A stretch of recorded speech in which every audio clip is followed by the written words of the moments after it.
Joey always told me, laughing as though it were actually a joke, that he wanted to kill himself, but it was never the right time. There were always groceries to be bought and little brothers to be tucked in at night. Don't worry, Joey isn't going to kill himself 20 more seconds into this poem. That's not the kind of story I'm telling here. Joey got a promotion, and now he can afford antidepressants. Joey is Joe now. Joe is a cold engine in which none of the parts complain. Joe is a brick someone made out of fossils. If you removed money from the equation, Joey would have been painting elk on cave walls. People would have fed him and kept him away from high places because, goddamn, look at those elk. I think the genes for being an artist and mentally ill aren't just related. They're the same gene, but try telling that to a bill collector.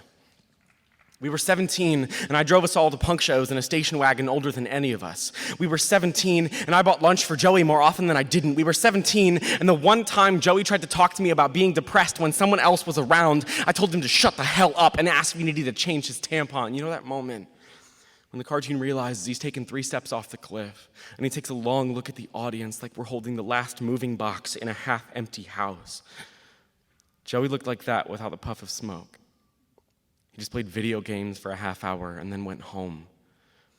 I once caught Joey in my dad's office, staring at the safe where he knew we kept the guns. Once, Joey molded his car into the shape of a tree trunk and refused to give a reason why. I once caught Joey in biology class, staring at his scalpel like he wanted to be the frog, splayed out, wide open, so honest. There's one difference between me and Joey. When we got arrested, bail money was waiting for me at the station. When I was hungry, I ate. When I wanted to open myself up and see if there really were bees rattling around in there, my parents got me a therapist.